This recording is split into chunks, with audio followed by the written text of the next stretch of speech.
What's good, guys? Welcome back to Lion Mark TV. So Peter Obi is in the US. Yes, Peter Obi is in the US, New Jersey to be precise, where he gave a wonderful and a unique speech out there to the diasporans Obidient. And trust me, you know how this guy did one now. This guy energy, they very, very powerful, and he has a way of impacting in the lives of the people. You know, he has a way of impacting in the lives of Nigerians abroad, Nigerians who are doing very well abroad. You know, he was there with a lot of people. You could see the pictures from this one. A lot of amazing dignitaries all came out to listen to Peter Obi, not just the Obidient. Now, the funny thing all of you need to know is it's not just the Obidient people that actually listen to Peter Obi.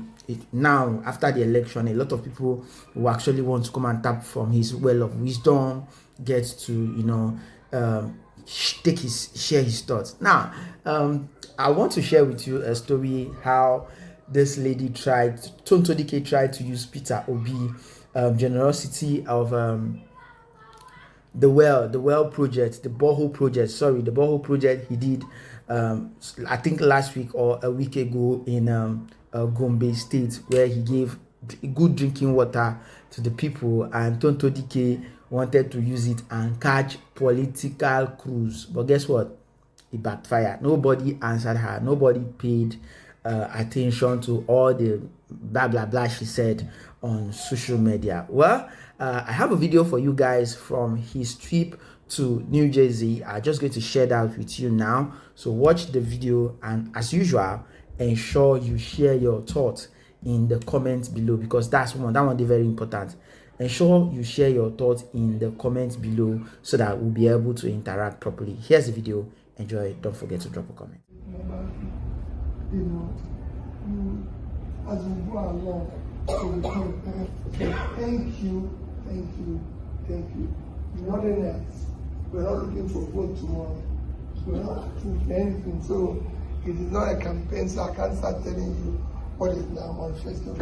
But all I can assure is that Nigeria, as any other country in Africa, my speech small is about Africa, in Abia, and I continue to say, Nigeria can feed itself. Nigeria can feed the world. Nigeria can make more money from agriculture than it makes from oil. Nigeria can make more money if you organize it in diaspora very well than everything and all that. Nigeria, all these insecurities here in Nigeria can be dismantled. Yet Congo is second country with the highest number of poor people on earth. That's how Nigeria is. We have everything, but we have poverty capital because of one leadership, but it will work. So thank you for your effort. Thank you once again, and God bless you always. Please enjoy your day.